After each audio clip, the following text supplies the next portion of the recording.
Hello, and welcome to the Better Dad Workshop. My name is Ricardo Salcido, and this is my co-host, Charles Earhart. Good evening.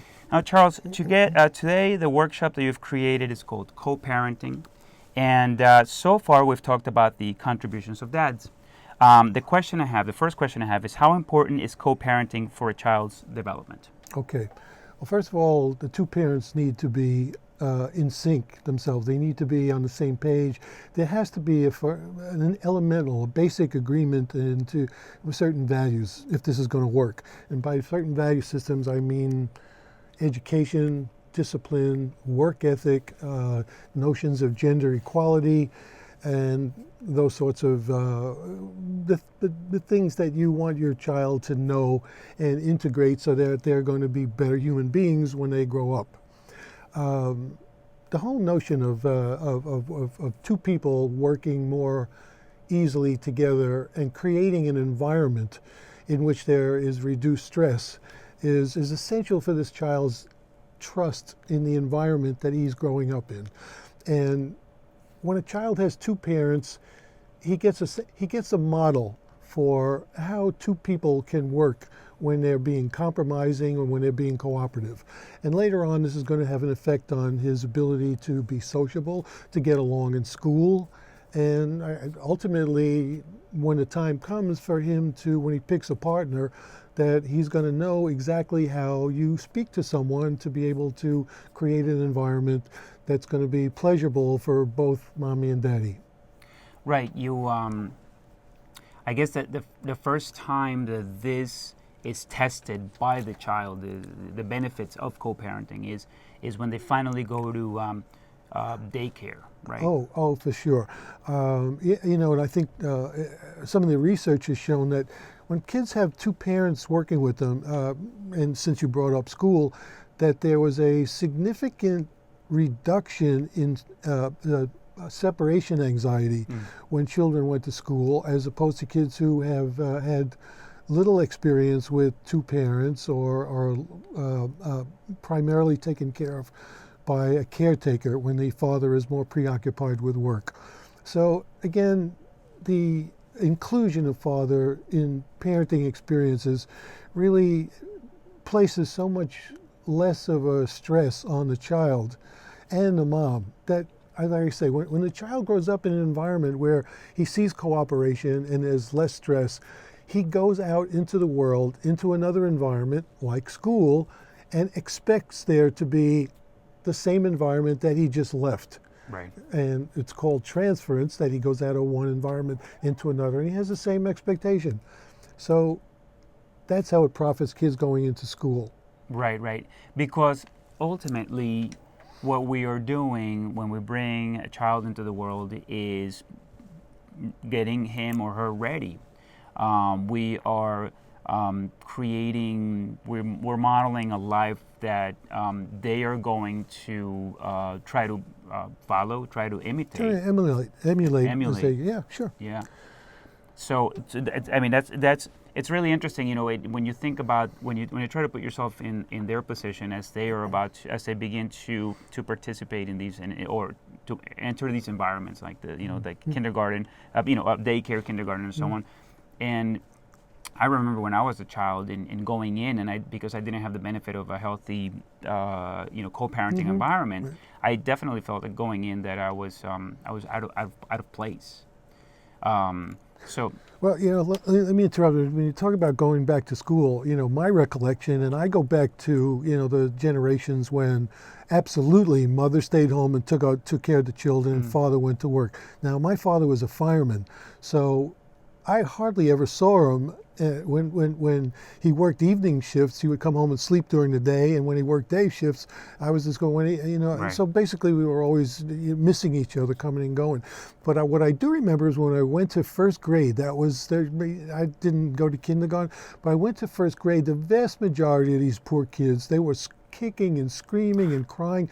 That was more frightening to me than the school itself, was seeing all these kids in a state of collapse. Yeah. And it was because that the fathers, there was the standard traditional household environment where mom took care of the kids and dad went to work. Right. So now that things have changed, things in preschool and kindergarten and first grade are a lot calmer, because most of these kids, or a great deal of the number of these kids, have been involved, fathers have been involved with them right from the time they left the hospital. Right. All right, so let's go to the second question then. What are some of the things that can make or break a cooperative parent relationship? Well, it's one of the things we've talked about before, is communication is actually the basic pillar of stability in the relationship between the mom and the dad. It has to be, the thing that's going to keep it afloat is this basic sense of trust, and I think even more than that is a sense of respect for the opinion of the other partner, that you can agree to things, or you can, as they say, you can agree to disagree, but the notion of sitting down and discussing, hey, we have a problem here because I think this kid should go to a parochial school and you think the child should go to public school.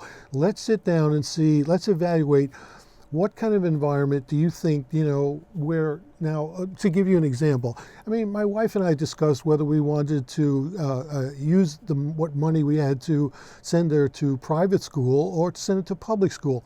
So in this discussion, it turns out that, well, we feel that the world is becoming a much more global environment. There's not going to be any majorities and minorities anymore.